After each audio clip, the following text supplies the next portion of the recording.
En ese entendido, respecto de la jurisprudencia chilena en particular, se han pronunciado respecto del requisito de la ajenidad que habíamos visto respecto de los frutos, los riesgos, el capital, cuando hablamos del capital, referidos a la marca, referidos al algoritmo.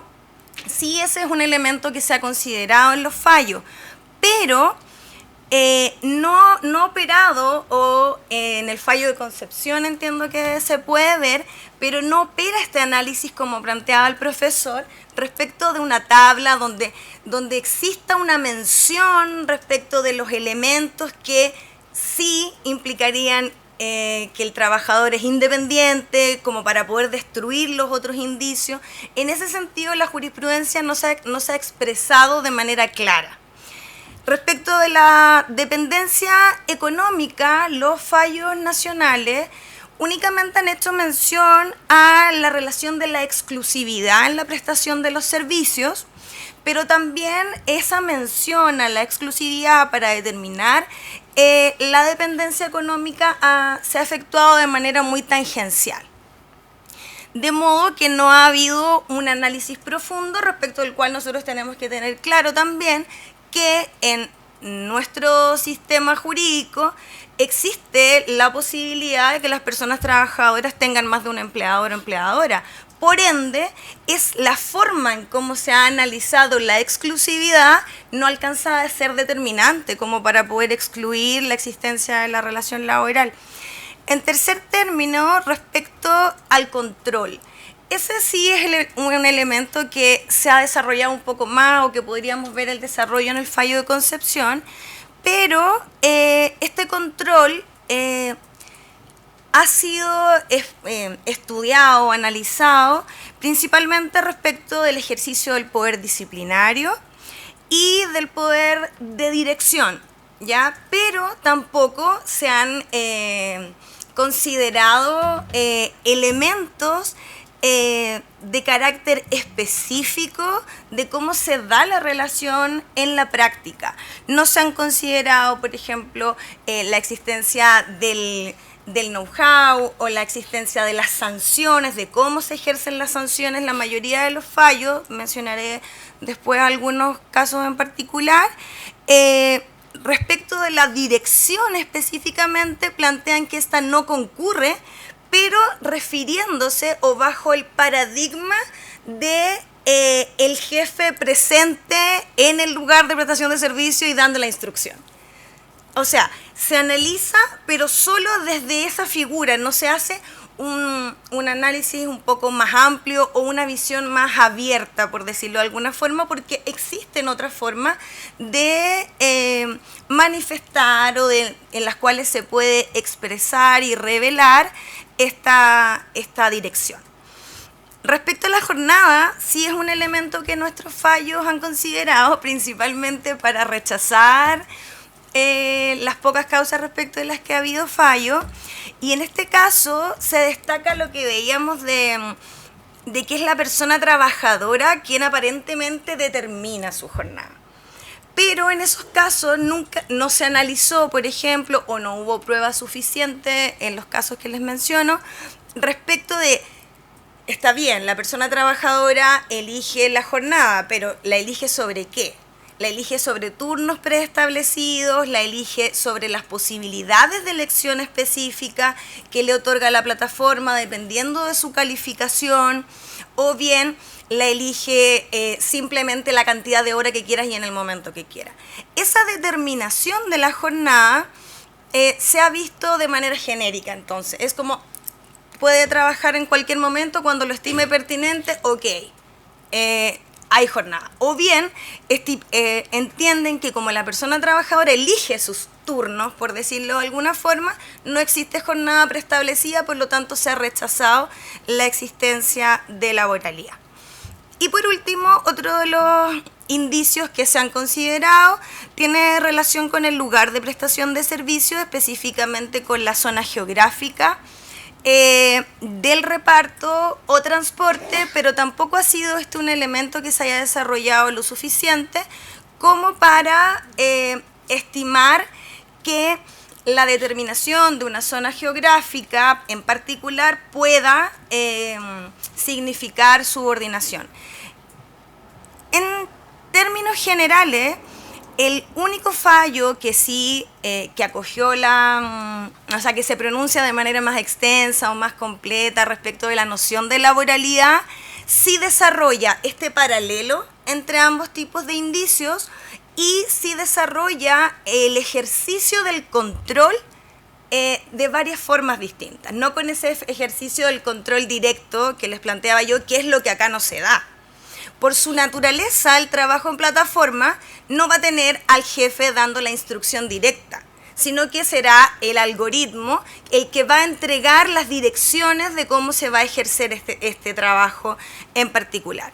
Y en ese sentido, el sitio de conexión, las calificaciones que efectúan las personas usuarias, las causales por las cuales se da de baja a los y las conductoras, han sido elementos que sí van a permitir ver que existe control, sin perjuicio de que no es el control clásico.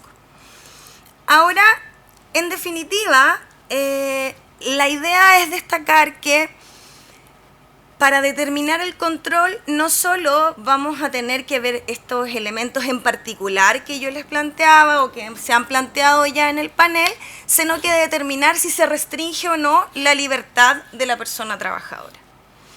La determinación de la restricción de la libertad de la persona trabajadora va a ser un elemento importante y relevante para ver si en definitiva la persona se encuentra en una situación desmejorada de poder, porque son las situaciones desmejoradas de poder las que se quieren regular y proteger a través del derecho del trabajo. Entonces, en ese entendido, creo que el identificar en particular estas situaciones evidentemente va a permitir hacer el análisis pormenorizado y también en términos generales tener clara esta diferencia de poder. Y acá me quiero tomar un poco de la idea que se desarrollaba en la exposición previa respecto a que fueron en la tramitación de la ley fueron las personas trabajadoras quienes plantearon que querían tener la regulación de personas trabajadoras independientes. Perfecto, yo creo que es un elemento que se debe considerar, por supuesto, para la dictación de una ley, pero no podemos olvidar que este es derecho del trabajo, el cual surge de la base de la primacía de la realidad ante la disparidad de poder. Por lo tanto, que las personas trabajadoras planteen, que deseen una determinada figura jurídica cuando existe antecedentes de que hay una disparidad de poder, creo que existe la responsabilidad estatal en ese sentido de establecer la protección. Más allá de lo que se pueda plantear, que es la misma figura que cuando un trabajador va a firmar el contrato de trabajo, firma lo que le están ofreciendo para poder tener la relación de trabajo y tener seguridad.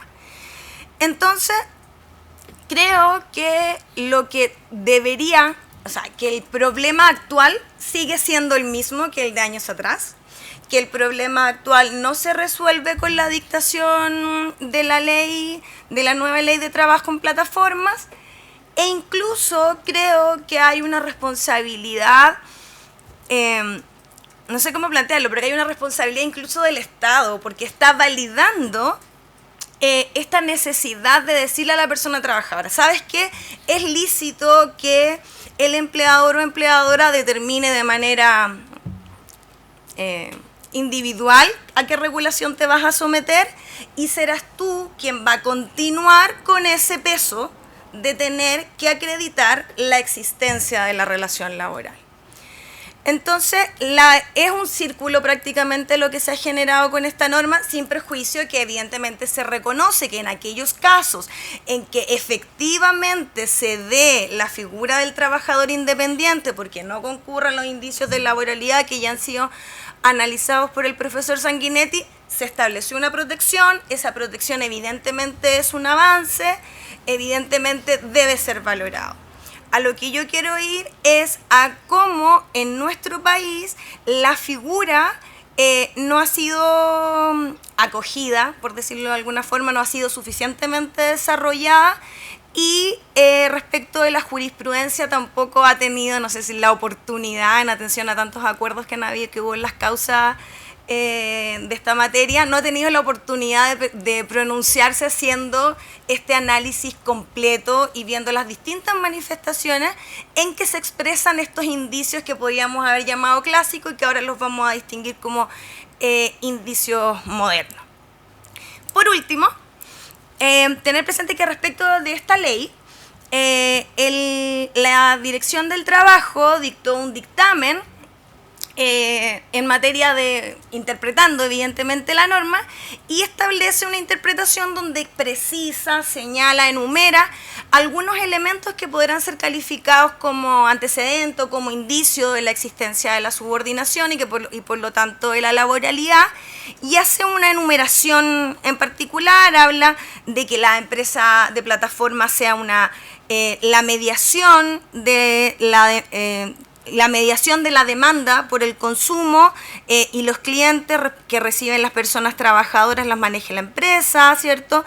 Que se determine qué tareas debe ejecutar, dónde, cuándo debe ejecutarla, cuánto dinero va a recibir, quién controla la labor, cómo se ejecuta el trabajo. Y que se efectúe una evaluación de ese trabajo.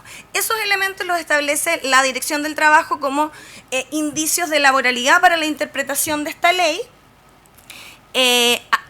Dictamen respecto del cual considero que permite y facilita y enmienda, por decir de alguna forma, o hace más operativa la norma del trabajo en plataforma.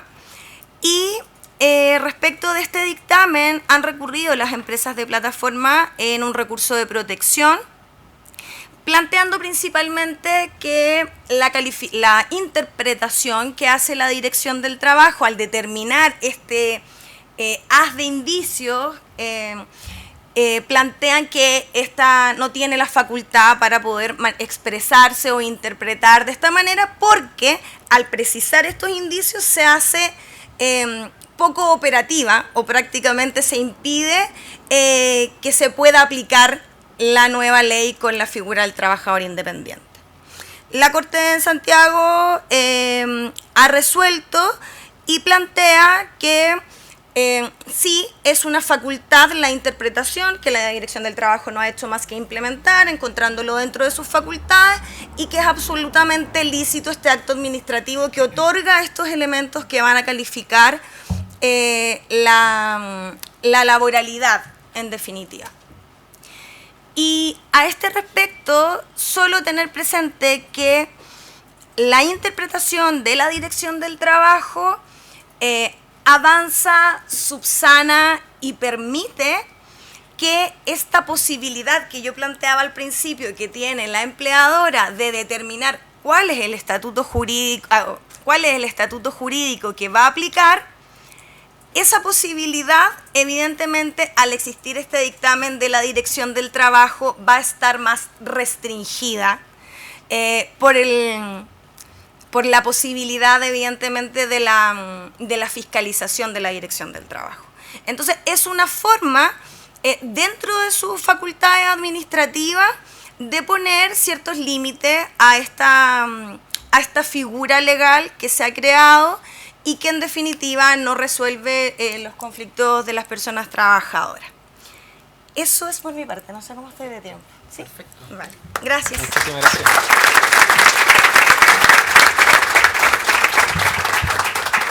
Demasiado puntuales. Muy bien. Muchas gracias. Rodrigo, ahora le vamos a dar la palabra a Rodrigo Palomo. ¿Quieres que te ayude yo con Rodrigo? ¿Qué pasó con Pinilla? Me sale Pinilla. No sé. El TikToker Rodrigo Pinilla. De nuevo. A ver.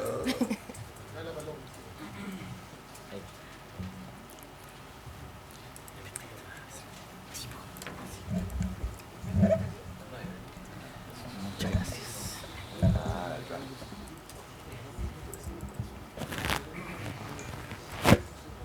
Ya, te lo mando bien. Ya, por favor. Ya, bien. Damos la palabra al profesor Palomo. Muchas gracias, Rodrigo. Muy buenas tardes a todas, a todos. Procuraré ser primero breve, atención a la hora, y porque en este primer día de este Lollapalooza del laboralismo, el plato fuerte es la presentación del libro de nuestro amigo Sebastián a cargo del magnífico Alfredo, así que estamos esperando eso para enseguida. Pero además procuraré ser claro, porque bueno, después de escuchar las dos presentaciones como que me explotó la cabeza, además después de venir manejando desde las 4 de la mañana de la ciudad de los completos y de las guaguas cambiadas, vamos a tratar de hacer algo más o menos de los completos mojados, ¿verdad? De las guaguas cambiadas, y últimamente de la gripe aviar de la Universidad de Talca y del COVID, no sé, tenemos mucho medio. Va a ser muy bueno. Y el chimuelo, ¿verdad?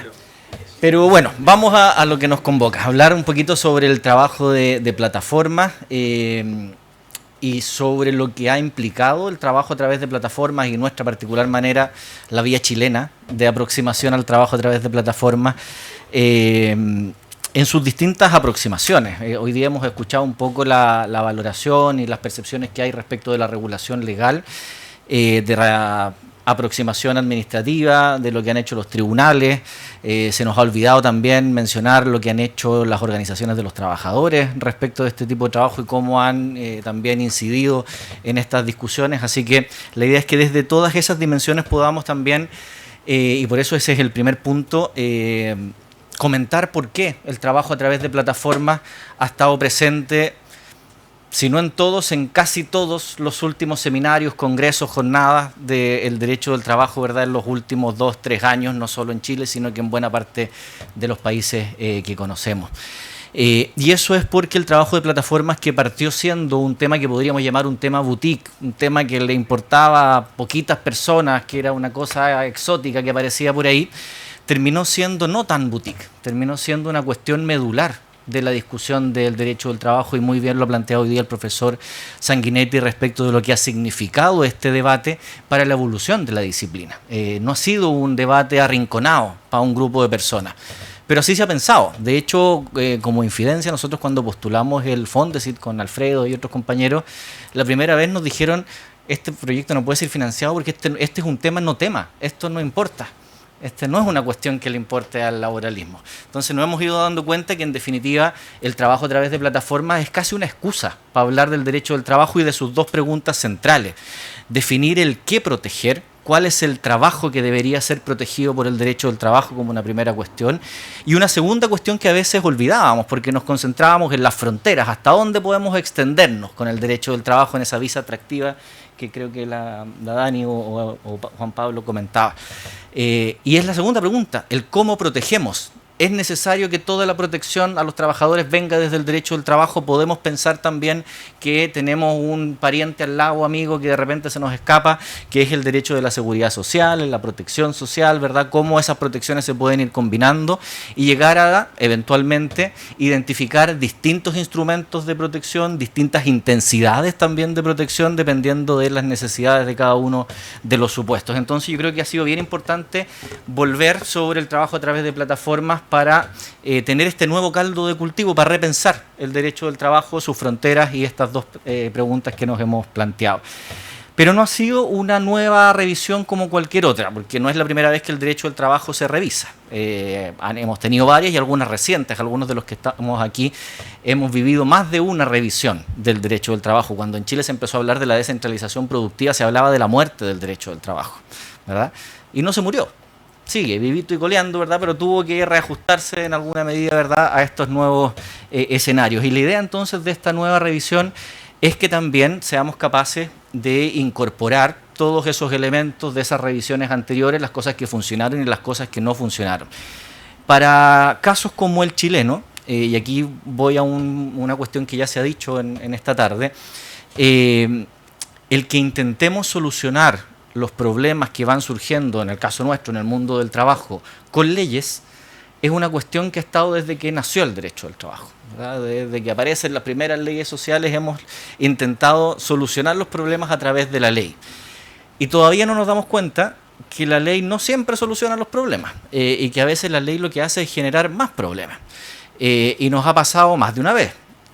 Teníamos, por ejemplo, una larga historia, una larga evolución jurisprudencial que estaba aceptada, súper rica en argumentos, en fundamentos, por ejemplo, en materia de grupos de empresa, que parte con derechos individuales, después empieza a meterse con derechos colectivos, aparece la ley del 2014 y deja de nuevo la embarrada. Vuelve a abrir todos esos problemas que parecían que ya estaban resueltos, ¿verdad? Se vuelven a resucitar. Entonces también hay que darle una vuelta a esta lógica que tenemos, no solo en Chile, los países latinoamericanos en general, a intentar que todos los problemas que van surgiendo los solucionemos con una ley, y ahora no solo con una ley, sino que además queremos ser pioneros con la ley, queremos ser la primera ley del continente sobre algo. Y entonces ahí empezamos también a tener problemas ya no solo propios, sino que empezamos a exportar. Hoy día el proyecto de ley de plataformas en Uruguay, el caso que nosotros normalmente mencionamos como emblemático de la mejor protección de los derechos laborales, está mirando la ley chilena. No así el proyecto de ley peruana, que es más cercano a ese proyecto de Mi Jefe es una app, ¿verdad?, que aquí no prosperó. Entonces, tener en cuenta esas cuestiones. Lo otro, lo mencionaba también el profesor Sanguinetti en su conferencia inaugural, no podemos olvidarnos, y lo dijo también Fernando en su intervención, que los conductores y los repartidores, que parece lo que nosotros asociamos al trabajo de plataformas, es solo la punta del iceberg. Es lo que hoy día vemos como trabajo en plataformas, pero que ya aparecen, ¿verdad?, otras dimensiones, otras manifestaciones, y son bien insospechadas hasta dónde puede llegar, ¿verdad?, el trabajo en plataformas. Y la norma nuestra, a diferencia de otras, la de los riders, por eso se llama rider, porque es solo para los repartidores, pero la mayoría son de ámbito de aplicación súper acotado porque intentan regular solo aquello que logran ver, ¿verdad?, que tienen más o menos identificado. En el caso nuestro le agregamos 2 palabras, y otros, ¿verdad? Pueden haber otras manifestaciones y abrimos ahí la caja de Pandora, ¿verdad?, para ver qué es lo que puede entrar por ahí y eventualmente darles la misma regulación, a la misma solución a problemas que pueden ser sustancialmente distintos. En esta lógica también el tema de la laboralidad, yo creo que también ha sido súper buena el debate que se ha planteado a propósito del trabajo a través de plataformas, nos ha permitido, sobre todo a los laboralistas, ver que hay nuevos temas, nuevas cosas respecto de las cuales hasta ahora no estábamos reflexionando. Hasta hace poco tiempo, hasta hace semestres o un año atrás, los laboralistas hablaban muy poco de protección de datos. No era un tema, ¿verdad? De hecho, nosotros en el Fondesit, cuando hablábamos de protección de datos, invitábamos a profesores de Derecho Constitucional o de otras disciplinas, ¿verdad?, porque no nos veíamos capacitados para poder meternos en esos temas. Cuando hablábamos de discriminación algorítmica, lo mismo. Meternos en gestión algorítmica, menos aún, ¿verdad?, porque eran cuestiones que nos excedían. Entonces yo creo que la cuestión de la laboralidad, que en un primer momento acaparó la atención, hoy día ya no es tanto tema, ¿verdad?, porque ya más o menos están los elementos para darle vuelta al test de laboralidad, y hoy día la cuestión son más bien la segunda pregunta, el cómo proteger. ¿Cómo hacemos, verdad, para identificar los instrumentos y las intensidades de protección que necesitan estos trabajadores? Y consecuencialmente tendremos que determinar si esas respuestas vienen o no vienen del derecho del trabajo, o pueden venir eventualmente de disciplinas que puedan estar en el lado. Eso como una primera cuestión. Otra cosa que me parece relevante es tener en cuenta, si pasamos a la siguiente, que es un debate global, y lo hemos escuchado hoy día varias veces durante la tarde, pero no podemos olvidar que si bien esto se está discutiendo en casi todo el mundo, los impactos locales, los impactos nacionales que tienen estas discusiones son sustancialmente distintos. No es lo mismo que hablemos de trabajo en plataforma en Chile, a que hablemos de trabajo en plataformas en Uruguay, o que hablemos de trabajo en plataforma en algún país europeo, ¿verdad? Porque efectivamente esos entornos de regulación, por ejemplo, los sistemas de protección social que pueden ser aplicables a un trabajador que sea calificado momentáneamente o permanentemente como independiente, son sustancialmente diferentes a la lógica que tenemos nosotros. Por mucho que nosotros hayamos empezado el camino hacia la cotización obligatoria de los independientes, ¿verdad?, y que estemos en camino a darles una protección social, todavía seguimos en la lógica de que o estás dentro del derecho del trabajo para tener protección, o estás fuera y estás casi en el páramo del derecho civil. Por lo tanto, el impacto de estas discusiones en cada uno de los países es también sustancialmente distinto. Es difícil hoy día ponerle cifras. Yo intenté poner una que es la más oficial posible, digamos, respecto de cuánta gente trabaja en plataformas, y estamos pensando de nuevo en estas plataformas offline, porque también las empresas son muy celosas de sus números. No quieren decir cuánta gente está efectivamente para no ver la magnitud de estas cuestiones.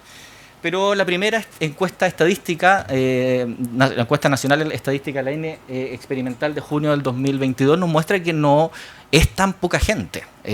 Durante la pandemia efectivamente fue mucha más. Y habían algunos informes, ¿verdad?, que nos mostraban que incluso habían llegado a bordear las 500.000 personas. Pero no es nada despreciable, es un 2,3%, ¿verdad?, de la población ocupada la que está en alguna medida desempeñándose en este tipo de funciones. Yo aquí quise graficar las distintas maneras, las distintas aproximaciones, voy a decir, regulatorias, no necesariamente legales, porque en el caso de Reino Unido se trata de una solución más bien jurisprudencial, pero las distintas maneras que se han tenido para intentar solucionar este problema de las fronteras difusas, de los problemas que hay en estas zonas grises, y ahí bien también lo clarificaba el profesor Sanguinetti en su conferencia. Decía, aquí no estamos hablando del falso autónomo, donde efectivamente podemos estar en un fraude a la ley y lo que tiene que hacer el tribunal es calificar eso. Estamos pensando en aquellos trabajos donde hay una duda razonable, genuina, ¿verdad?, donde hay fundamento detrás para poder discutir si estamos o no frente a estas categorías nuevas. Y si se fijan ahí, en el caso de los TRADE, de los trabajadores autónomos dependientes económicamente españoles, que efectivamente fue una figura que se miró cuando se discutía esta ley, es una figura relativamente sencilla porque tiene unos elementos objetivos. La figura es sencilla, que cuajen los requisitos es lo complicado, ¿verdad? Que se den efectivamente todas esas condiciones legales que establece la letra es el problema. Pero que además ha sido una solución que en la práctica no ha sido solución, ¿verdad? Porque no hay mucha gente que se haya calificado como TRADE, ¿verdad?, ni que efectivamente eso haya significado una mejora en la protección de esos trabajadores. Pero una figura relativamente sencilla. En el caso de los workers y los employees que mencionaba también Fernando, la figura es la de la protección en círculos concéntricos, pero desde la laboralidad. Lo rojo, bueno, nos expliqué eso al principio, lo rojo evidentemente es lo laboral, lo azul más frío es lo del trabajo autónomo, y en el caso de los workers, claro, funciona en círculos concéntricos, el corazón más rojo es el de los employees y el borde, digamos, vendría siendo con alguna atenuación el de los workers, y completamente distinta es la figura del self-employee, que es el autoempleado o el autónomo clásico. La ley Riders parece ser la más simple. Establece básicamente esa presunción y un contrato o la regulación por la vía de la laboralidad. Pero quería eso contrastarlo con nuestra fórmula, que ya en colores es la más rara de todas, ¿verdad? Dentro del derecho del trabajo, dentro de la pelotita roja, aparecen muchas otras pelotitas, ¿verdad? Una pelota roja más chiquitita, que es el contrato especial de trabajadores de plataformas dependientes.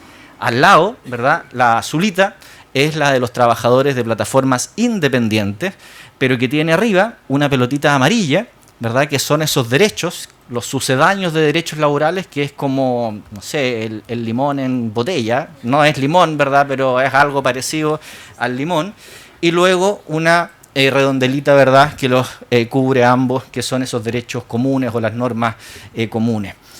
Yo aquí iría también a una cosa que se ha mencionado hoy día, a lo que se quería con esta ley, ¿verdad? Darle cierta protección. Si ya no habíamos logrado consenso de darle protección completa, démosle al menos una cierta protección. Pero hay que poner en contexto también, yo creo, otros elementos. Uno, que el gobierno de turno de ese momento tenía otra posición respecto de esta materia, que la había manifestado explícitamente en otro proyecto de ley, que era el proyecto de ley sobre modernización laboral. Todos los proyectos de ley que se llaman modernización de algo en materia laboral hay que mirarlos con dos lupas. Y ahí había una posición. Había una posición que era deslaboralizar el trabajo a través de plataformas con una presunción inversa, que decía no se considerarán indicios de laboralidad, que eran exactamente los indicios de laboralidad que en el resto del mundo se estaban tomando como laboralizantes. Por lo tanto, había una toma de posición, y claramente ese proyecto después no siguió avanzando por muchas razones, entre ellas el estallido social que tuvo que soportar ese gobierno, pero no avanzó, y quedó esa idea, pero había una expresión ya de cuál era lo que se pretendía, ¿verdad? Y eso después, efectivamente, con este grupo, entre comillas, transversal de senadores y el avance de este proyecto versus los otros dos, el Mi Jefe es una app y este otro, el que terminó siendo ley, llegaron al segundo trámite legislativo, pero uno efectivamente fue el que terminó siendo ley porque fue patrocinado a través de urgencias, ¿verdad? El gobierno puso sus fichas efectivamente en ese proyecto para que llegara a ser ley. Yo sobre el contenido de la ley quiero comentar algunas cosas. Iba a comentar algún contraste también con la ley española, pero ya hoy día hemos escuchado bastante sobre esa cuestión.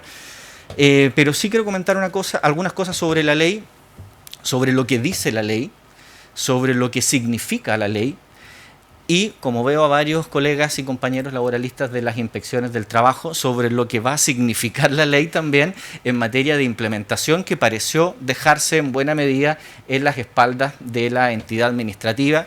Veo también a colegas y amigos jueces, que también eventualmente les va a tocar efectivamente ir decantando estas cuestiones. Se decía aquí, bueno, los trabajadores podrán, junto con los empleadores o con las empresas, optar por algunas de las dos categorías jurídicas que contempla la nueva ley.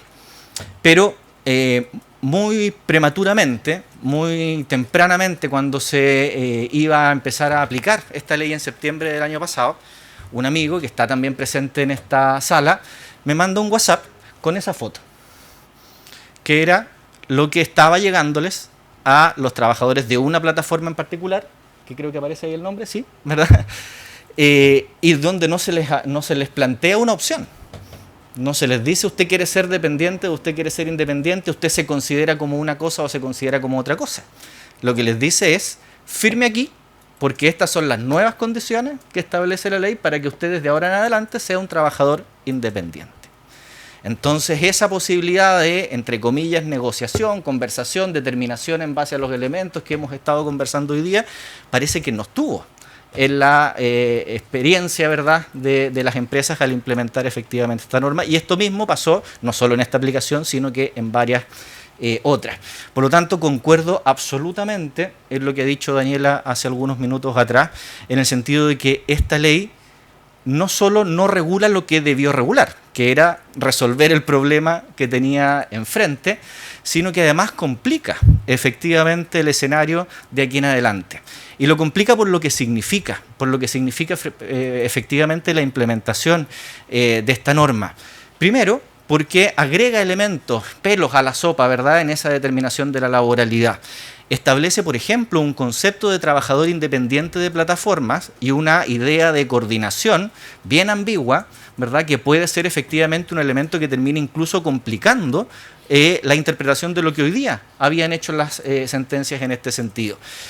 Lo segundo es que se plantea, ¿verdad?, que esto debería ser resuelto ahora, si es que hay conflicto, por los tribunales, pero sabemos que los trabajadores y las trabajadoras, particularmente en este caso los de plataformas, no es que anden por la vida diciendo yo voy a ir a resolver mis problemas a los tribunales. Esa es la última vía, ¿verdad?, que se tiene para resolver estas cuestiones, y en cualquier caso es una solución casuística. Va a servir para Juanito, que fue el que reclamó y el que no solo reclamó, sino que aguantó todo el juicio y esperó la sentencia, porque hemos visto también, lo mencionaba Daniela hace unos minutos, cuál ha sido el derrotero del camino judicial en esta materia, ¿verdad? No son esas 4 sentencias donde hay una en favor de la laboralidad y 3 en favor de que son trabajadores autónomos. Son más de 50 juicios, ¿verdad?, que se han tramitado en Chile respecto de estas materias, en las grandes ciudades, Talca entre ellas, por supuesto, y de esas solo 4 han llegado a sentencia. ¿Y qué hay detrás? Una quinta, tú mencionabas hace un rato una quinta. ¿Qué hay detrás de eso? Lo que hay detrás son muchos acuerdos donde las empresas han estado dispuestas a pagar altas sumas de dinero, incluso lo mismo que se estaba demandando, ¿verdad?, para que no haya sentencia, para que no se genere precisamente un precedente judicial que incline la balanza hacia un lado o hacia otro lado. Varios de esos acuerdos además han sido reservados, pero como uno es copuchento llega a saber lo que se pacta, ¿verdad? Entonces hay ahí detrás una suerte de expectativa que se pone en la implementación de la ley, que es bien difícil, ¿verdad?, de que operativamente vaya a ocurrir. La norma, además, ¿verdad?, para que estos derechos que, por cierto, entre no tener nada y tener algo, si ese es el criterio, tenemos algo ahora. Efectivamente, hoy día hay algunos pisos de regulación. Pero el costo de regulación, por llamarlo de alguna manera, y no el costo de regulación para la empresa, el costo laboral de regulación es altísimo. Es altísimo porque lo que hicimos con este experimento, con esta ley, que Alfredo califica como pionera, pero le pone otros apellidos en privado, ¿verdad?, el costo laboral de esa regulación es alto, porque abrimos la puerta en el Código del Trabajo para que cada vez que tengamos duda respecto de si es trabajador o no es trabajador, tengamos entonces a la carta, elija. Y dentro del Código del Trabajo, no afuera, no en otra ley de los trabajadores autónomos, dentro del Código del Trabajo, estas alternativas. Entonces, lo que lograron los trabajadores es tener esos sucedáneos de regulación, esas pelotitas amarillos, esas limones, ¿verdad?, en botella, a cambio de una cuestión, ¿verdad?, que es mucho más grave y que es efectivamente incluso lo que pueda suceder después en los tribunales. Y yo no estoy pensando en los tribunales de instancia, porque yo en los jueces laborales confío. En los que no confío tanto son en las cortes de apelaciones, donde no tenemos especialización laboral y donde mágicamente puede empezar a resucitar la teoría de los actos propios ahora, donde nos digan, oiga, usted firmó el contrato de trabajadores independientes de plataforma, entonces, bueno, usted aguantó eso durante 5 años. Usted está dentro de esa lógica. Entonces, ese es el problema. Le encargan a la Dirección del Trabajo a través de las inspecciones, y por eso hacía mención a nuestros compañeros que están hoy día aquí presentes, que fiscalicen esto, que fiscalicen el algoritmo, la programación del algoritmo. A mí me gustaría saber si los compañeros de la Inspección del Trabajo que están aquí han recibido alguna capacitación siquiera respecto de lo que es un algoritmo, de cómo se puede efectivamente llegar a interpretar cómo funciona un algoritmo, cuándo un algoritmo puede discriminar o cuándo no. Entonces es súper complicado, ¿verdad?, que con la realidad laboral que tenemos terminemos en definitiva dando una regulación así de compleja, y por eso insistía yo en la figura, para mostrar gráficamente, ¿verdad?, lo complicado que va a ser el escenario. No hemos tenido todavía un resurgir de las sentencias. De hecho, desde que se publicó la ley hasta que entró en vigencia, disminuyó sustancialmente la cantidad de ingresos de causas, ¿verdad?, porque todo el mundo estaba como a la expectativa de qué es lo que iba a pasar. Entró en vigencia y no ha pasado mucho más tampoco, ¿verdad? Todavía no es que haya vuelto la gente a demandar masivamente la laboralidad, precisamente de nuevo porque tenemos este tipo de conductas que son las que están ahí detrás. Sobre cuestiones específicas de la ley, con eso ya voy terminando. Hay varias cuestiones que se plantean como avances y que pueden serlo, ¿verdad?, pero son avances muy parciales a los que ya estamos acostumbrados también con las reformas laborales que operan en nuestro país. Por ejemplo, en materia de protección sobre la seguridad y salud, lo que dice la norma, en bonito por supuesto, pero es básicamente que hay que darles un casco, una escodera y otra cosa más, no me acuerdo, ¿verdad?, y un seguro, ¿verdad? Pero si uno mira, y teniendo en cuenta el nivel de riesgos laborales que hay en este tipo de trabajo, ¿verdad?, que es uno de los mayores problemas que existe efectivamente en esta realidad laboral. No solo porque hay intensificación de riesgos que ya habían, sino que porque hay también nuevos riesgos laborales que no conocíamos y que aparecen efectivamente en este tipo de prestaciones de servicio.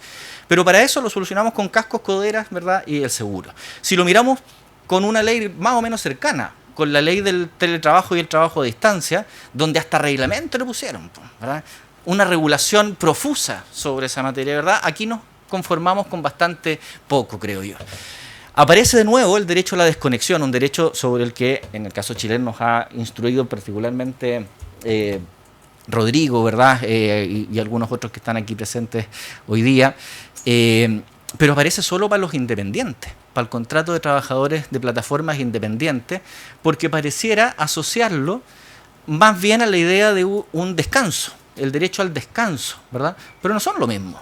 Y de hecho se ha tratado de intensificar esa diferenciación precisamente para darle una connotación y una naturaleza diferente. Entonces así, y con eso voy cerrando, creo que efectivamente hay un intento regulatorio, hubo un intento de acuerdo, pero no hubo acuerdo sobre lo central, sobre si eran trabajadores o no eran trabajadores, en un ejercicio que dista mucho de ser un ejercicio de diálogo social institucionalizado por mucha buena voluntad que haya habido.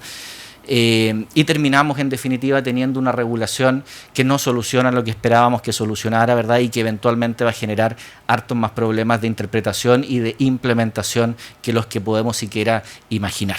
Eso, muchas gracias.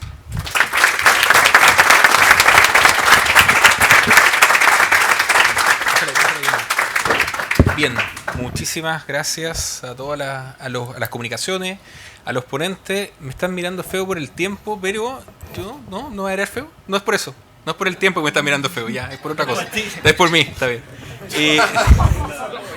Tengo, remato 3 preguntas, 3 comentarios. A ver, si definamos las 3. 1, 2, 3. ¿Ya? En honor al tiempo vamos a hacer esas 3 preguntas, esos 3 comentarios, y vamos a hacer un espacio para que puedan responder y hacer un cierre con contrapuntos si es que pueden hacer los 3 ponentes en el orden inverso. ¿Les parece? Ahí partirías tú, Rodrigo, después Daniela, y después rematas tú para que tenga la posibilidad. Ahora, Fernando me decía que aquí está la mitad para allá, está equilibrado el panel, me decía. Está equilibrado el panel. Ojo, de este lado de la mesa. El panel de los ex. Está bien. Ya.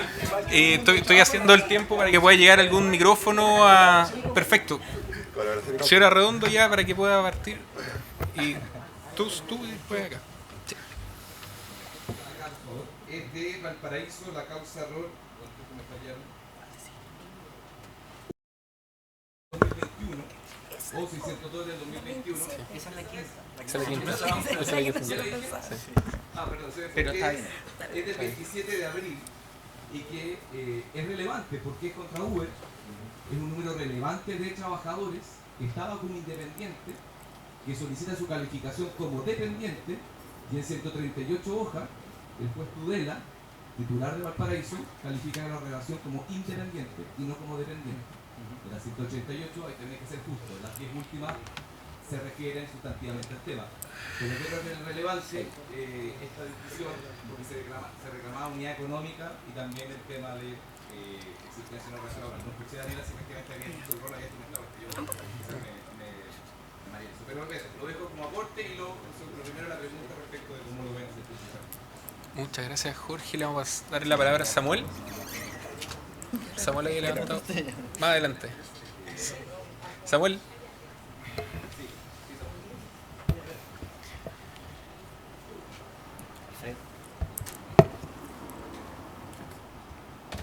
Hola. Se escucha bien, sí. Ya. Primero una pregunta a Rodrigo Palomo, porque tengo entendido que con el equipo que hizo el proyecto Municipio manejan una base de datos que siempre han manifestado estar abierta a todos. Con respecto, no sé si usted maneja información respecto de la 21831, si algún trabajador independiente ya ha reclamado administrativamente o denunciado judicialmente este derecho fundamental. No, que sepamos. Ya. Bueno, o sea, técnicamente hablando, hasta el día de hoy, inaplicable. En términos prácticos. Ya. A la mesa, especialmente a Fernando, porque era la autoridad a cargo del tema. La ley incorpora, si bien es cierto, dos categorías de trabajadores, y lo planteo en términos binarios: dependiente o independiente. No hay una tercera categoría. Y resulta que, si bien es cierto, se han hecho exposiciones, no se hizo mención respecto a un artículo que, a mi parecer, fija un muro de contención o fija un criterio ordenador, que es el 152.4, letra W, donde define el independiente. ¿Cierto? En dos incisos. Habla respecto de cómo debe ser la regulación para el independiente en el primer inciso, mencionando el artículo 7, pero en el segundo dice que el independiente es solo cuando la empresa de plataforma se limita a hacer el contacto para ciertas cosas y en lo demás fija el criterio general. Entonces, todo aquello que excede el contacto debería ser considerado dependiente en virtud del análisis binario de la ley. Eso se lo planteo a la mesa y principalmente a Fernando. Y un tercer tema para la mesa es: ¿qué regulación se aplicaría a los independientes en aquellas materias no contenidas en el código? Código civil, arrendamiento de servicios materiales, ley del consumidor. Yo siempre he dicho que de no aplicarse el código de trabajo se aplica la ley del consumidor porque los conductores serían empresas de menor tamaño, de acuerdo a la ley de empresas de menor tamaño. Pero hay materias, lo dice la ley 21.431, hay materias que se les regula a los independientes de normas comunes con los dependientes. Pero ¿qué pasa en aquellas materias que no se regulan?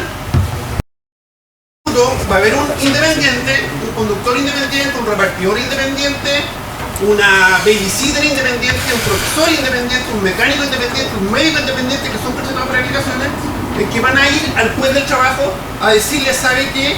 Yo estimo que soy dependiente, y el juez va a hacer un análisis normativo de lo que él sabe o de lo que él conoce, y ¿qué va a hacer? Se va a declarar competente, lo va a mandar al tribunal civil o lo va a mandar al juez de policía local por estimar que se declara de consumidor. ¿Cuál es el eje normativo o cada juez va a asumir una baja más baja? Perfecto, muchas gracias Samuel. Y Alberto, ¿no? Alberto, también ahí. Sí. ¿Alguien? Muchas gracias. Bueno, me sentí directamente aludido por la profesora Rath, porque yo pasé 2 años siguiendo a 300 trabajadores de plataforma, haciendo proyectos presenciales, implementando el estudio de la OIT. Y si hay algo que queda claro del resultado de esas metodologías cuantitativas, que al final las encuestas tienen un mix, ¿no?, de cuestiones cuantitativas y de cuestiones cualitativas que los trabajadores veían ante la pregunta de si estaban de acuerdo con la calificación de ellos como independientes. Era una resignación, ante la precariedad del mercado laboral chileno.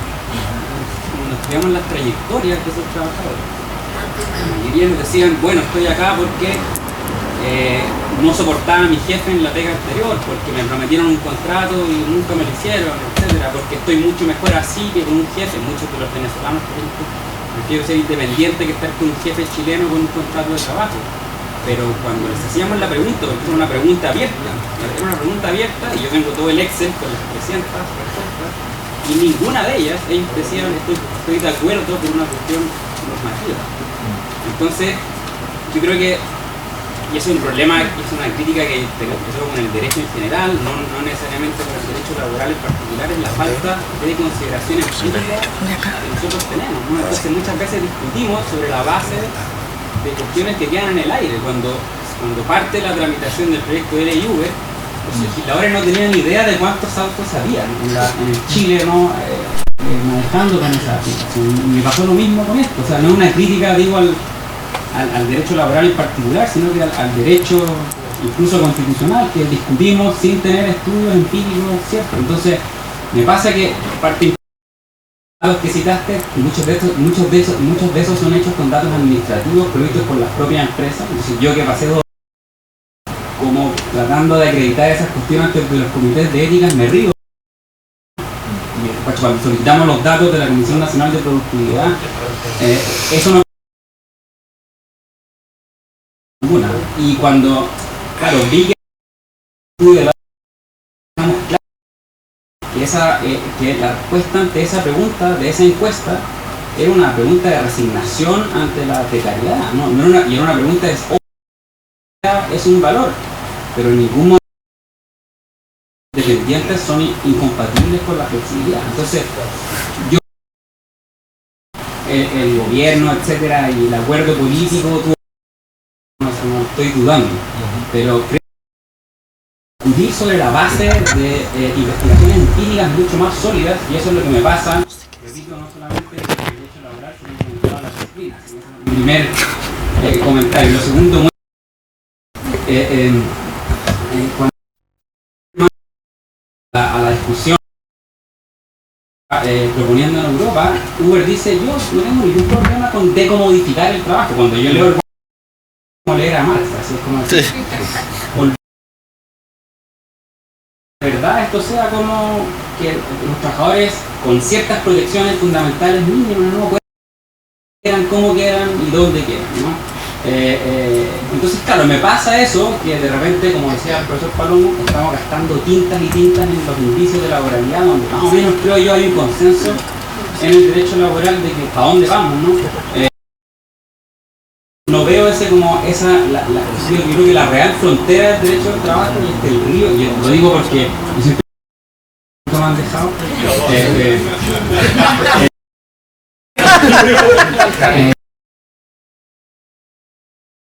otras cuestiones que están de verdad generando protecciones a los trabajadores en el derecho comparado. Muchas gracias, Alberto. Institucional nos tiraba un poco, David. No más de 5 minutos para que vaya cerrando. 30 segundos. 35, vamos. 30 segundos. Bueno, sobre las cuestiones que planteaba Jorge, absolutamente de acuerdo, digamos, son los problemas que hoy día se están pensando, digamos, por eso decíamos esto que genera nuevos problemas. Yo creo que efectivamente debería aplicar la garantía de indemnidad cuando uno logra probar la laboralidad después. Digamos, el problema está en ese paso previo, en la dificultad que va a tener para probar la laboralidad, para efectivamente tener esa protección contra una eventual represalia o para que no se le desconecte al día siguiente. Ahora, sobre la cuestión procesal, esa va para otro palomo, así que se la voy a plantear por Justicia del Palo en TikTok, a ver si la responde por ahí. Y lo que planteaba Samuel, bueno, Samuel es la persona que me envió, por ejemplo, la foto, es la primera vez que me llegó esa foto de cómo estaban operando las plataformas, y ha seguido el debate súper de cerca, ¿verdad? Y no solo teórico, sino que con los trabajadores, así que está muy metido en eso. Y siempre ha tenido Samuel esas posiciones que van un pasito más allá, y si lo hacemos de esta manera, ¿verdad? Cuando estaban discutiendo estas materias, me acuerdo que Samuel planteaba en algunos de los seminarios del fondo, bueno, si esto es teletrabajo, ¿para qué empiezan ustedes a pensar en otras cosas, tratar de reconducirlo por esa vía? Yo no me había planteado el tema de mirar al consumo, al derecho al consumo, pero puede ser una buena solución. Yo hubiera pensado que era el derecho civil, el páramo del derecho civil al que hacía alusión, el que tenía, pero le voy a dar una vuelta a esa cuestión. Y Alberto, vamos a llamarte para Talca para que pueda ir a hacer la obra en Talca. No, eso no es.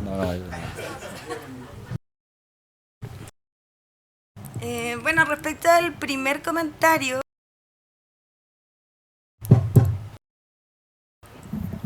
es el micrófono. Bueno, eso, respecto del primer comentario, ese fallo que mencionas es del 27 de abril, y en ese fallo pasa lo que comentaba, es decir, la fundamentación no justifica los indicios que permiten calificar la laboralidad y tampoco se refiere a los que harían excluirla.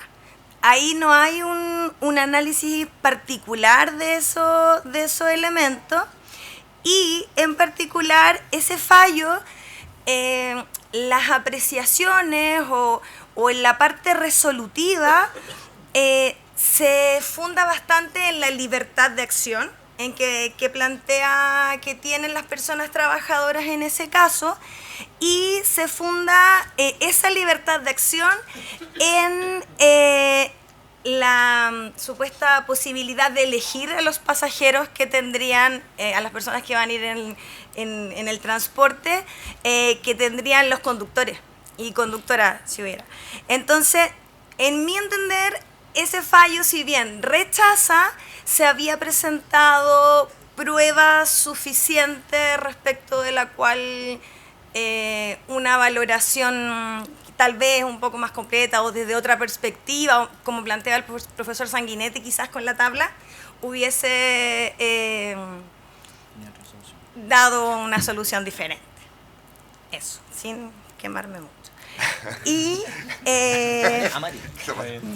y respecto del otro comentario, no entendí bien la pregunta. Yo entendí que se trata de la presentación de una tutela de trabajador que está solicitando la declaración de relación laboral. O sea, una acción declaratoria de relación laboral con tutela incorporada. ¿Eso es lo que tú planteabas?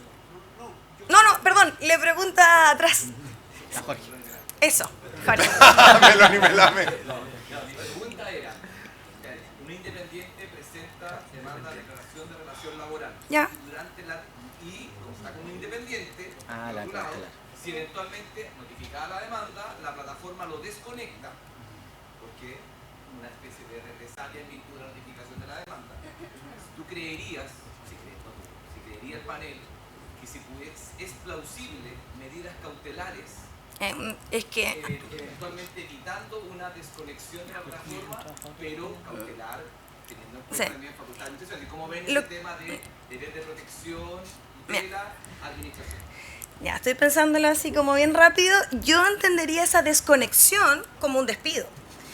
Si yo estoy solicitando que se declare la relación laboral y lo desconectan luego de presentar la demanda de tutela, yo lo entiendo como un despido de trabajador con relación laboral vigente.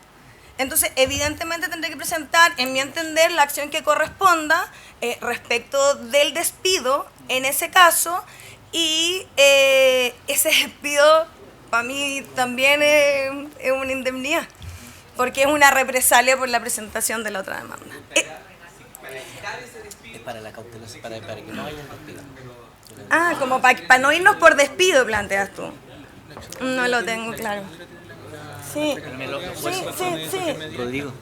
Pero es que ya hay separación. Ya. Perdón. Y el último comentario, el comentario a Samuel respecto de la regla supletoria no lo tengo analizado, pero me da la impresión, no tengo la noción de que a lo que se aspira el legislador es la regulación a través de las reglas civiles del contrato de honorario. Y respecto de lo que planteaba Alberto, entiendo, claro, comparto la noción de la resignación de las personas trabajadoras como para entregar esa información que es la que después se utilizó. Eso. Ya. Fui interpelado varias veces, indirectamente. Pero un par de comentarios para ir terminando. Voy a partir por lo último, lo de Alberto, efectivamente, el tema de los estudios. Hay distintos motivos por los cuales los trabajadores pueden decir que prefieren la independencia a la dependencia, ¿cierto? Uno de ellos puede ser porque no querían tener horario, porque están resignados con su trabajo. Pero yo no haría un análisis, o sea, creo que hay varios de los estudios que se plantearon ahí y que no son aportados necesariamente todos por la empresa. El estudio de la CEPAL fue un investigador de CEPAL que hizo un análisis donde se destacan atributos. No es solo una respuesta binaria, quiere dependencia o independencia. ¿Cuáles son los atributos que usted valora? Y el tema de la flexibilidad, el tema de la autonomía, el tema de no tener un jefe, fueron temas reconocidos. Por lo tanto, yo creo que eso igual es importante destacarlo, pero comparto tu crítica de fondo al cómo se hacen en general estas preguntas. Respecto de lo de Samuel, yo también tiendo a creer, si bien no se discutió en la tramitación legislativa, que las normas supletorias son las normas civiles de los contratos honorarios, o sea, de los contratos de prestación de servicios. De hecho, en algún momento, en la mesa técnica, lo hablábamos con Juan Pablo, se pensó incluso en darle competencia a los tribunales de policía local, pero era pasarle Se pensó. En eso hubo acuerdo. No vamos a decir que lo planteó, pero no está en esta mesa. Pero está en Valdivia. Tercero, respecto del tema del dictamen de la Dirección del Trabajo y sin ánimo de entrar en polémica con el dictamen. ¿Sí? Daniela planteaba, decía, el dictamen viene a enmendar la ley. Yo creo que un dictamen no puede enmendar una ley. El dictamen no puede enmendar una ley. Si la ley no nos gusta, se modifica como corresponde, con un proyecto de ley que modifica la ley. Pero por la vía administrativa, intentar cambiar una ley que se aprobó democráticamente en el Congreso con las mayorías que había en ese momento, a mi juicio, excede las facultades que tiene la Dirección del Trabajo, quien sea que sea esa dirección. Y por lo tanto, creo que enmendar una ley no forma parte ni por cerca de las facultades que tiene la Dirección del Trabajo. Y por último, respecto al tema que plantea Rodrigo Palomo, sí, esto de los círculos, yo encuentro, le quedó bastante mejor que mi presentación, el tema de los dibujos, etcétera. Pero uno escucha y uno dice, ¿por qué no fuimos entonces a la laboralidad completa? Pero uno mira y no hay ningún país que haya ido a eso. España establece una presunción de laboralidad, pero tampoco dice que son trabajadores dependientes. Entonces, esto no es blanco-negro, como porque de lo contrario uno escucharía y dice, pucha, que le apuntamos mal en Chile. Creamos esta figura rara, siendo que es tan claro que tienen que ser todos laborales. Salvo España, que establece una presunción de laboralidad, no hay ninguna legislación que haya ido a eso. De hecho, las legislaciones son más cercanas o más parecidas al modelo ecléctico, híbrido, raro nuestro, que al modelo de la laboralidad total. Entonces, también como para ponerlo en perspectiva. Y lo último, a propósito del proyecto de modernización laboral, no está muerto. Ley de 40 horas, como dice el profesor Ugarte, la ley de flexibilidad laboral y 40 horas. Eso, muchas gracias.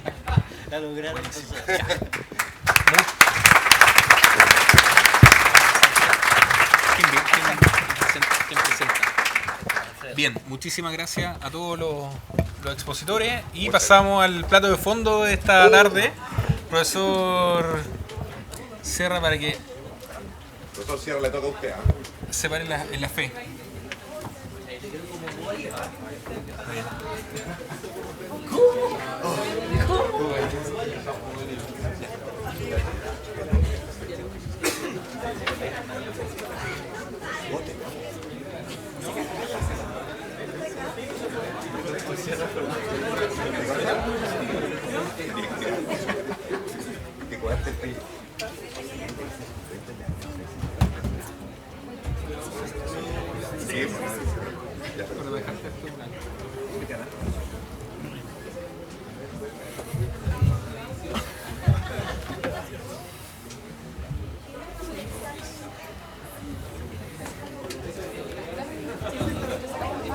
Bueno, entré en pánico por esa media. No, pero te he apagado, te he apagado.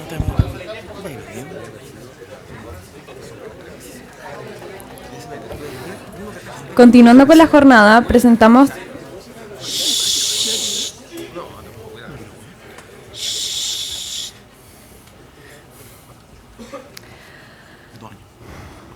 Continuando con la jornada, presentamos ahora el libro Cláusula de no competencia postcontractual, del autor y abogado Sebastián Pizarro Contreras, quien es magíster en Derecho del Trabajo, abogado y licenciado en Ciencias Jurídicas por la Universidad de Viña del Mar y miembro de la Sociedad Chilena de Derecho del Trabajo y de la Seguridad Social.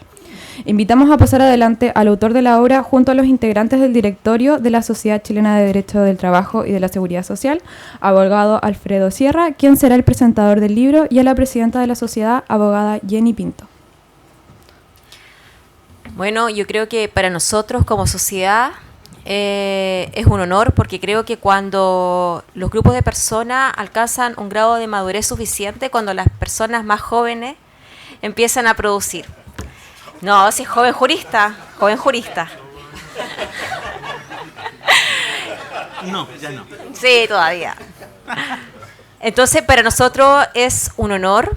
Hoy creo que cuando supimos, ¿cierto?, del libro, no dudamos en hacer esta presentación, porque creo que es importante destacar a nuestros jóvenes juristas, a nuestros socios, a nuestros directores, y si no es aquí, ¿dónde? Así que hoy me siento muy orgullosa de poder presentar el libro de nuestro querido Sebastián, así que doy el paso a nuestro director Alfredo Sierra, quien va a ser el encargado de presentarlo hoy. ¿Sigo ahí? Sí, si no, no puedo hablar. Vale. Denlo tú. Vale. Hola, ¿qué tal? Buenas tardes. Bueno, como decía nuestra presidenta, Jenny, es un honor estar acá pudiendo presentar el trabajo de Sebastián. Yo estoy muy agradecido porque él se esmeró mucho en que yo pudiera venir también a presentar el libro, y también eso me enorgullece mucho. Y bueno, decirles que primero es un libro, un tema muy específico, cláusulas de no competencia postcontractual, y tiene 468 páginas. Y bueno. Así que les pido por favor que se hagan de paciencia porque la presentación es larga. No se asusten. Tranquilo, vamos a tratar de ser bastante breve y hablarle un par de puntos sobre Sebastián. Sebastián ya en abogado en ejercicio hace un tiempo de esta disciplina, específicamente en mayor medida se dedica al asesoramiento de trabajadores. Bueno, trabajó bastante en esto, casi más allá, un poquito más allá de 2 años, precisamente que es el término de su tesis de magíster de la Universidad de Chile. En ese magíster yo precisamente me tocó hacer clases de esta materia, y yo no sé si no te gustó tanto mi clase o te gustó que fue yo quiero hacer algo que le haga el contrapunto, ¿no es cierto? Y precisamente, bueno, le generó inquietud y se quiso dedicar a terminar ciertamente su tesis de magíster en esta materia. ¿Qué les puedo decir de este aspecto? Bueno, primero que creo que es una obra que es importante en nuestro país actualmente por la aplicación práctica muy generalizada que tiene esto hoy en los contratos de trabajo. Puede que no exista una judicialización y que se cree tanto conflicto sobre esto, pero sí hay una aplicación práctica del día a día, sobre todo por la influencia de las empresas extranjeras llegadas a nuestro país, principalmente empresas europeas, españolas, donde ya tenían esta práctica porque su legislación en forma expresa lo permitía, ¿no es cierto? El Estatuto de los Trabajadores lo permite. Y de ahí que uno ya se encontraba a principios del año 2000 con cláusulas de este tipo que a mí, cuando me las vi por primera vez, me llamó mucho la atención. Y dije, oye, esto seguramente acá en Chile no podría ser válido, pero Eso fue teniendo una evolución jurisprudencial donde se reconoció cierta validez, pero que todavía hoy podríamos decir que es un criterio, hay bastantes criterios incipientes, no asentados sobre cuándo podríamos estar en presencia de una cláusula que pueda ser considerada válida o no, porque precisamente, como ustedes saben, afecta el derecho fundamental de la libertad de trabajo. En ese sentido, el trabajo, como les acabo de señalar, es bastante extenso, por tanto analiza esta figura con bastante profundidad y desde un punto de vista bastante transversal, y cuando hablo de transversal me refiero a que desde el punto de vista dogmático comparado y jurisprudencial también comparado, y obviamente jurisprudencial de nuestro país. Él analiza una serie de países, Brasil, España, Francia, y precisamente Francia, no me soples, Francia es uno de los tratamientos que mayormente me llamó la atención, porque hace un análisis muy exhaustivo de la jurisprudencia francesa. ¿Por qué? Porque Francia es uno de los países que precisamente no regula esta materia, pero sí le otorga un reconocimiento jurisprudencial cumpliendo ciertos requisitos. Él se muestra bastante crítico sobre la situación actual de esta figura, principalmente porque entiende que se afecta al derecho fundamental y en principio no es de la idea que se acepte su validez, sin perjuicio que posteriormente él reconoce que sería importante que este se regulara y se estableciera ciertos parámetros para reconocer la validez, que son los criterios más o menos conocidos acá por todos y que se sigue un poco los criterios ya reconocidos en legislaciones, por ejemplo, como la española o la italiana, donde cumpliendo ciertos requisitos la cláusula sí podría tener validez, como es un plazo máximo, una compensación, que haya un interés comercial e industrial, incluso también un poco tomando el criterio principalmente italiano de reducirlo a lo que es un territorio en específico. Yo creo que sí se podían haber hecho 2 obras acá. O sea, si él me hubiera llamado, te digo, acá sacas 2 monografías, porque hay una primera parte que es muy de análisis de lo que es el derecho al trabajo, la flexibilidad del derecho al trabajo, qué cláusulas se podrían pactar aplicando el principio de la irrenunciabilidad de los derechos. ¿Hasta qué punto tengo flexibilidad contractual para suscribir ciertos tipos de cláusulas? Es un análisis de bastantes páginas y posteriormente entra, y luego, la libertad de trabajo, esta parte introspectiva del derecho al trabajo, libertad de trabajo, que yo diría, oye, eso prácticamente puede ser una monografía, y posteriormente ya el paso a lo que son las cláusulas. Bueno, en fin, creo que es un buen punto de partida. Este libro hay una serie de aspectos que uno podría seguir profundizando con este tipo de materias, por ejemplo, con lo que tiene que ver todo lo que es el incumplimiento de la cláusula del empleador y cómo el trabajador normalmente puede reclamar esta situación. Porque les digo que, curiosamente, los últimos fallos que hay van en la tendencia de que normalmente el trabajador no es que alegue la validez de la cláusula porque está afectando la libertad de trabajo. Curiosamente, la conflictividad es porque el empleador no quiere pagar la cláusula. Y el trabajador sí quiere que se la paguen y, oye, yo no tengo ningún problema con estar 6 meses sin trabajar en este rubro, pero quiero que me pague la cláusula. Y ahí está la discusión que el trabajador dice, bueno, oye, es que yo te libero de la misma porque está firmado en mi iniciativa. Eso está suscrito en mi iniciativa. Bueno, no quiero seguir indagando porque entraríamos en una clase y Sebastián ahora seguramente ya sabe bastante más que yo del tema. Pero, en fin, quiero nuevamente felicitarte, Sebastián. Yo creo que esto es un trabajo que normalmente cuando uno va a una tesis de magíster al tribunal, que me correspondió ir a su tribunal también, uno normalmente hace unas palabras que animando a que en un momento se pueda publicar. Y normalmente nunca se publica. Y acá este hombre le metió corazón, horas y sacó su publicación. Y yo creo que eso también tiene que servir de ejemplo también para el resto de jóvenes juristas, que acá veo a muchos. Y por pocos jóvenes juristas. Van quedando poco, dices tú. Bueno, cada día más viejo aún más. Sí.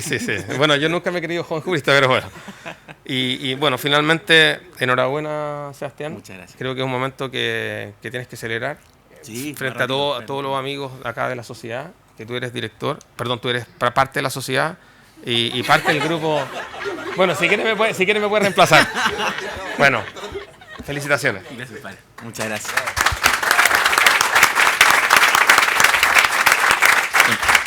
Gracias. Yo seré muy breve, me siento un particular privilegiado en el mejor sentido de las palabras. Para quienes me conocen, siempre he dicho que el orden de las ciudades para mí es Roma, París, Valdivia. Imagínense que hoy por hoy, junto con amigos, junto con pares que sé que sus parabienes son todos muy sinceros, estén presentes hoy, y agradezco las palabras de Jenny, de compadre Alfredo, muy agradecido. No les voy a quitar mucho tiempo, la verdad las cosas que, bueno, para mí cuando partí este libro, partí de una cuestión sumamente contraintuitiva. Uno de los primeros casos que me tocó ver y me tocó revisar fue justamente la monografía del ser humano que está al lado mío, en la que él decía que esto solamente digamos, iba a ser aplicable a gente que es de rango gerencial. En mí me tocó, para quienes son de Valparaíso, el despido de la persona que hacía la asesina Setmacher en Plaza Victoria, cerca de Chaurre. Una persona que a sus 68 años, 55, había trabajado para la misma empresa y solamente sabía hacer aquello. Y pues bien, el tema está en que la empresa lo que quería era pagarle ni uno, y más encima que le cediera la fórmula de la receta. El tipo llega a una oficina penalista en la que yo estaba procurando en su minuto, y lo que dice es, bueno, el abogado me dijo, no, sé, es que yo no veo laboral, toma esto, yo no atiendo este pasillo. Y bueno, me gustaba laboral y qué sé yo, y revisé el texto de Alfredo y dije, no se puede nada hacer esto. Y pues bien, el tema está en que lo único que él quería era atender, digamos, los fines de semana en su hogar, digamos, a sus vecinos, ¿no? Entonces empecé una toma de idea acá con el abogado de la empresa. Y le dije, oye, pero ¿cuál es tu interés empresarial? Salió bonito en ese minuto, pero ahora uno maneja los conceptos. No, mira, en el fondo que no nos sea competencia. Ya, bacán, pero ¿en qué rango territorial? También me salió bonito, estaba muy chico. Y ahí quedé como, no sabía qué responder. Y me dijo, no, todo Chile. Oye, pero ¿sabes que Setmacher, a los Santa Isabel, sabes que solamente en Valparaíso te conocen? Entonces, como... Fuiste duro. Fui duro, weón. Fui duro. El abogado se llama Alfredo Sierra, no, mentira. No, pero en el fondo, para hacer el cuento corto, finalmente el tipo se fue con una muy buena cantidad de dinero, porque finalmente lo que él transó fue lo que finalmente las empresas van aprendiendo del trabajador, que es prácticamente su conocimiento, su know-how y qué sé yo. Y ahí es donde se viene un tema que es muy, para quienes gusten las películas de Avengers, Civil War, ¿no? Es un tema de que muchos van a decir ya la autonomía de la voluntad por sobre, digamos, los fines tutelares del derecho del trabajo. Pero fíjense que el derecho del trabajo no se puede tener solamente en aquello, ni mucho menos en lo que indica el artículo 5º, inciso 2, como que finalmente todos los derechos laborales mueren hasta que finalmente la relación laboral finaliza, ¿no? Hay lamentables sentencias de ciertos juzgados del trabajo en Santiago que determinan que en el fondo aquí no hay ningún derecho fundamental vulnerado, porque la empresa no ha demandado al trabajador. Mire, la vigencia de los derechos fundamentales pende, ¿no es cierto?, de la posibilidad de que la empresa demande al trabajador. Sorprendente. Y son tribunales especializados del trabajo. Pero fíjense que hace 15 años atrás, cuando este tema empezó a fructificar un poco más, habían juzgados que se asumían competentes, que eran los juzgados civiles, y decían 1462 del Código Civil. Estas normas afectan el derecho público chileno, afectan el artículo 19, número 16, y por lo tanto no son válidas, y ya está. Pero viene la Corte Suprema en el fallo que es Adicer con Bordachar, donde finalmente en la primera instancia rechaza la validez, Corte de Apelaciones rechaza la validez, y la Corte Suprema lo que hace es, basándose en fundamentos conceptuales que no tienen nada que ver con la cláusula de no competencia, lo que hace es validarlas, trayendo a colación el interés empresarial, el interés económico y finalmente el interés temporal. Pero nadie preguntó si finalmente el trabajador en esa instancia, por ejemplo, una cuestión que es muy brasileña y italiana, por cierto, brasilera, porque están basados en criterios más bien federales, estaduales, se trae mucho esa justificación. Oye, pero trayendo a colación este caso de Setmacher, esta empresa, ¿quién la conocía fuera de Chile? La restricción de competencia en ese caso era mundial. Bueno, me tengo que ir a trabajar a Júpiter, compadre. No, aquí no puedo trabajar. Hombre, da para entender muchas cosas, da para reflexionar muchas cosas. Hay una frontera entre la autonomía y la voluntad, los fines tutelares del derecho del trabajo, la división entre la subordinación y la dependencia, que aquí la asumimos como sinónima.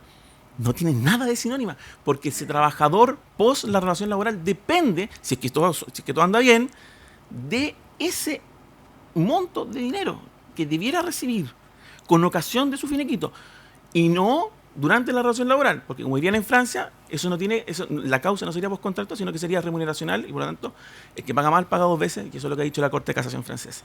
En el fondo, Chile, para variar, ha intentado asimilar una conducta corporativa, que es la de tutelar los derechos corporativo, valga la redundancia, de manera muy férrea, pero sin asumir derechamente la coherencia estructural del derecho del trabajo.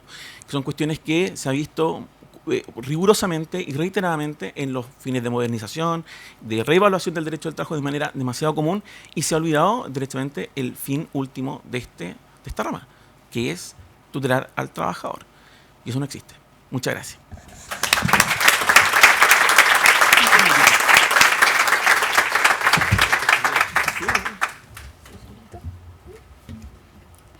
Muchas gracias. Damos de este modo por finalizada la primera jornada y los invitamos a reunirnos mañana a partir de las 9 horas en esta misma sala. Ahora están cordialmente invitados e invitadas a un vino de honor en el primer piso de nuestra facultad. Agradecemos a toda su presencia. Muchas gracias. Era lo mínimo y te diste. Muchas gracias. ¿Lo bonito? Sí. ¿Lo bonito? Sí, sí, sí.